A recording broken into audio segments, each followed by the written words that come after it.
ভাইয়া আসসালামু আলাইকুম। ওয়ালাইকুম আসসালাম। ভাইয়া একটা রিকোয়েস্ট, সবাই তো সফলতার গল্প শোনাচ্ছে, আমি চাই একটু আমার ব্যর্থতার গল্পটা শুনে দেয়। যদি আপনি অনুমতি দিতেন আমি বলতে পারতাম।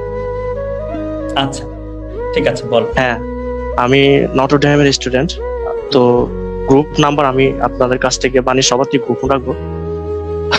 আমি নটরডেম থেকে এইচএসসি দেওয়ার পর মেডিকেল পরীক্ষা দিয়েছি। আমার মেডিকেলের মার্ক ছিল 70.25। হুম, ডেন্টালে এক্সাম দিয়েছিলাম, ডেন্টাল অতটা ভালো হয় নাই, তো ওইখানে মার্ক ছিল 68। তারপর ভাইয়া বুয়েটের প্রিলিত হয়েছিল, তো রিটেন কি বলবো আসলে, মানে এমন একটা সিচুয়েশন, বুয়েটের রিটেনের রেজাল্ট দেখে আমরা অবাক। ওয়েটিং লিস্টে আছে, আসবে না, সিরিয়াল অনেক দূরে। আজকে ডিউটি দিল, হয়তো সিট আসবে ভাইয়া 4,000-এর উপরে সিরিয়াল নাম্বার। তো আমি আসলে আমি জানি না আসলে আমি আমার রেজাল্টটা কখন অ্যাকসেপ্ট করি নাই, কারণ আমি ফার্স্ট ইয়ার থেকে সবসময় বলতে নটরডেমে যে পরিবেশ থাকতো ওই পরিবেশে বড় হয়েছি আমরা। সবসময় কোয়েশ্চেন ব্যাংক সলভ বলেন, এডমিশনের প্রিপারেশন বলেন, সবকিছু থাকতো মাইন্ডসেট। কিন্তু আমি জুনিয়রদের উদ্দেশ্যে একটা কথা বলতে চাই, আমি সবকিছু গোপন রেখে আসছি।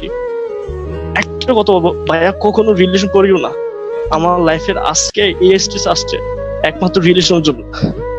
আমি রিলেশন করে বুঝছিলাম, পড়াশোনার প্রতি মনোযোগ ছিল, কিন্তু নিজে বুঝতে পারি না যে আসলে পড়াশোনা থেকে দূরে চলে গেছিলাম।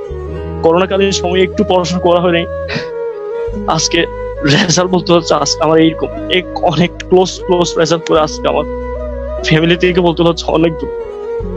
জুনিয়র যারা আসবে ভাইয়া, একটু রিকোয়েস্ট থাকলো, পড়াশোনা করো। এই কয়েকটা মাস পড়াশোনা করলে ভাইয়া মেয়ে আসবে, মেয়ে হাজার যাবে, হাজার আসবে, কিন্তু এই সময়টা কখনো তোমরা পাবা না। লাইফে চেষ্টা করবা, সর্বোচ্চ চেষ্টা করবা এই সময়টা কাজে লাগানোর জন্য। আমি জুনিয়রদের উদ্দেশ্যে এটা বলবো, 22 হোক 23 হোক, সবার ছোট ভাইদের জন্য এই কথাটা আমি বলবো।